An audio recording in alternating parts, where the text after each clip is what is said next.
Assalamualaikum warahmatullahi wabarakatuh. Wassalatu wassalamu ala asyrofil anbiya'i wal mursalin wa ala alihi wa sahbihi ajma'in.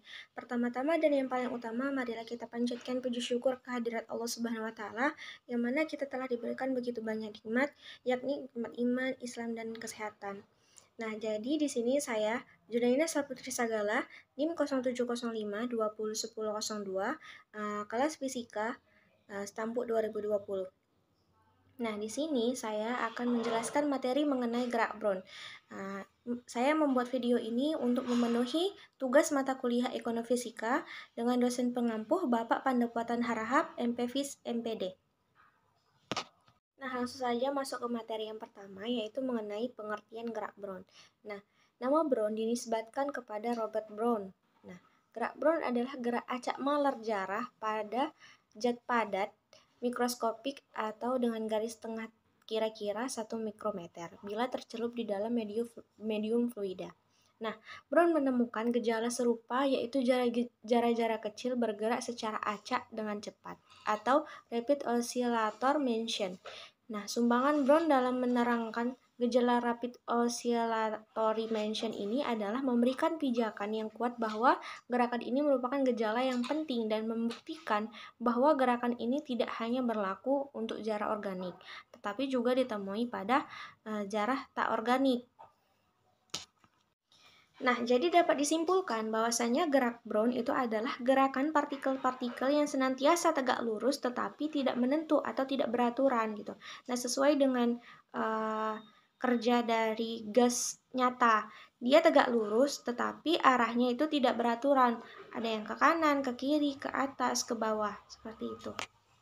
Nah, setelah melakukan percobaan gerak Brown, maka Brown menarik kesimpulan dari percobaannya, yaitu yang pertama, gerakan ini sangat tidak teratur, gabungan dari translasi dan rotasi, dan lintasannya nampak tidak mempunyai garis singgung. Baru yang kedua, dua jarah nampak bergerak saling bebas. Bahkan ketika mereka mendekati satu sama lain dalam jarak yang lebih dekat dibanding diameter mereka. Yang ketiga, gerakan ini semakin cepat untuk jarak yang semakin kecil. Yang keempat, gerakan ini tidak dipengaruhi oleh komposisi dan rapatan jarak. Yang kelima, gerakan ini semakin cepat dalam fluida yang viskositasnya semakin kecil. Yang keenam, gerakan ini semakin cepat pada suhu yang semakin tinggi. Nah, yang ketujuh adalah gerakan ini tidak pernah berhenti. Itulah kesimpulan yang dapat ditarik dari percobaan gerak Brown tersebut. Nah, selanjutnya masuk ke model fisika untuk gerak Brown. Nah, di sini Einstein mengandaikan bahwa jarah-jarah yang tergantung dalam suatu fluida secara bersama-sama menanggung gerak termal dari medium dan secara rata-rata dan tenaga kinetik translasi dari setiap jarak adalah 3/2 kT, sesuai dengan prinsip ekspartisi tenaga. Dalam pandangan ini, maka gerak Brown berasal dari tumbukan molekul-molekul fluida dan jarah-jarah yang tergantung mendapatkan tenaga kinetik rata-rata yang sama seperti molekul-molekul fluida tersebut. Nah, perhitungan Einstein di atas hanya menentukan sifat alamiah, gerakan, dan nilai koefisien difusi yang berdasarkan pada andaian-andaian yang disusunnya. Namun demikian, Einstein tidak bisa memberikan bukti bahwa gerak Brown wujud atau eksis secara matematika. Nah, materi yang selanjutnya kita akan membahas mengenai model matematika untuk gerak Brown, karena di dalam model fisika ini tidak dapat menjelaskan bagaimana gerak Brown itu berdasarkan secara matematis, seperti itu. Selanjutnya kita masuk ke dalam model matematika untuk gerak Brown. Nah, proses gerak Brown juga sering disebut dengan istilah proses Wiener.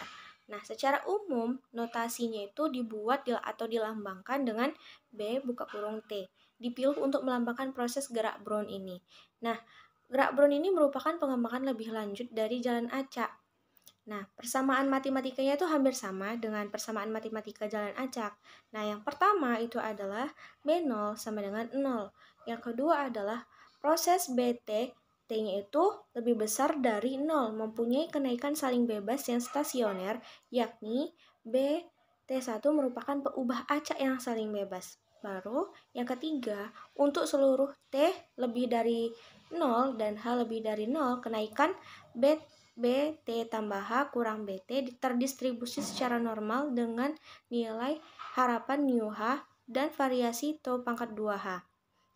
Nah, yang keempat, fungsi yang memetakan T7 menjadi BT merupakan fungsi kontinu. Nah, kenapa model matematika ini hampir sama dengan jalan acak? Karena dijelaskan tadi bahwasanya gerak Brown itu geraknya acak, tegak lurus tapi acak gitu. Nah, itulah mengapa model matematika dengan jalan acak, model matematika untuk gerak Brown ini sama dengan jalan acak, seperti itu. Setelah itu saja yang dapat saya sampaikan mengenai gerak Brown. Kurang lebihnya mohon maaf. Billahi taufiq wal hidayah. Wassalamualaikum warahmatullahi wabarakatuh.